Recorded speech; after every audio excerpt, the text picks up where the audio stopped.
श्री कृष्ण भगवान विष्णु के पूर्ण अवतार थे। महाभारत के अनुसार श्री कृष्ण एक अति बलशाली अलौकिक योद्धा थे। इस वीडियो में हम भगवत पुराण और महाभारत का संज्ञान लेकर जानेंगे कि उनकी और बलराम जी की मृत्यु कैसे हुई थी और मृत्यु उपरांत उनके शरीर का क्या हुआ। प्रद्युम्न, शंभ और अनिरुद्ध के मारे जाने के उपरांत श्री कृष्ण अपने बड़े भाई बलराम जी से मिलने के लिए निकले, जो उस समय जंगल के बाहरी छोर पर विराजमान थे। बलराम जी ने समुद्र तट पर बैठकर एकाग्रचित्त से परमात्मा का चिंतन करते हुए अपनी आत्मा को आत्म स्वरूप में ही स्थिर कर लिया और मनुष्य शरीर छोड़ दिया। श्री कृष्ण ने वहां देखा कि बलराम जी योग मुद्रा में लीन हैं और तभी उनके मुख से एक विशाल काय सर्प निकला, जिसके 1000 सिर थे। वह पर्वत जितना बड़ा था। श्री कृष्ण ने उस सर्प को समुद्र में जाते हुए देखा। बलराम जी के प्राण त्याग देने के उपरांत श्री कृष्ण जानते थे कि अब सब समाप्त हो चुका है। वह कुछ देर वन में विचरते रहे और फिर वह एक पीपल के पेड़ के तले जाकर चुपचाप धरती पर ही बैठ गए।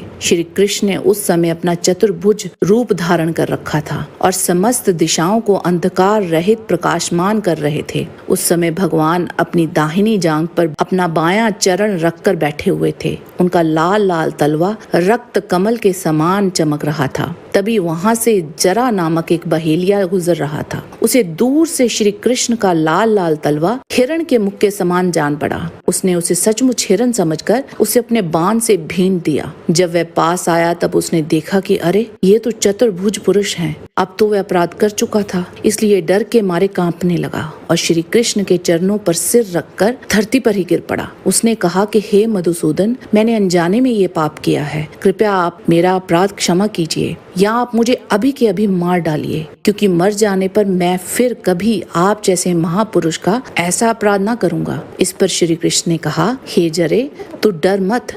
ये तो तूने मेरे मन का ही काम किया है। जा, मेरी आज्ञा से तू उस स्वर्ग में निवास कर, जिसकी प्राप्ति बड़े बड़े पुण्यवानों को होती है। इसके बाद श्री कृष्ण का सारथी दारुक उनके स्थान का पता लगाते हुए वहां पहुंचा। उन्हें देखकर दारुक के हृदय में प्रेम की बाढ़ आ गई और नेत्रों से आंसू बहने लगे। वह रथ से कूदकर भगवान के चरणों में गिर पड़ा। वहां दारुक के सामने ही भगवान का गरुड़ ध्वज, रथ, पताका और घोड़ों के साथ आकाश में उड़ गया। उसके पीछे पीछे भगवान के दिव्य आयुध भी चले गए।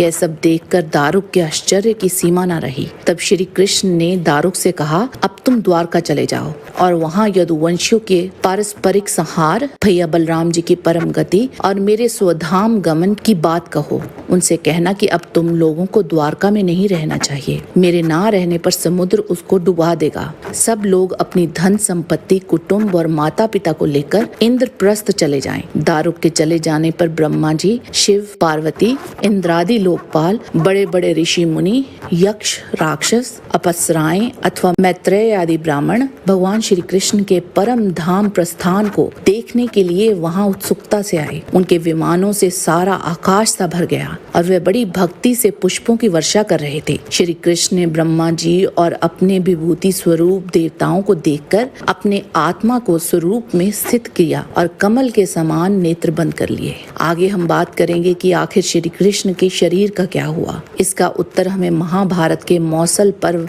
अध्याय 7 में मिलता है। बलराम जी और श्री कृष्ण के प्राण त्यागने के उपरांत अर्जुन द्वारका पहुंचे थे।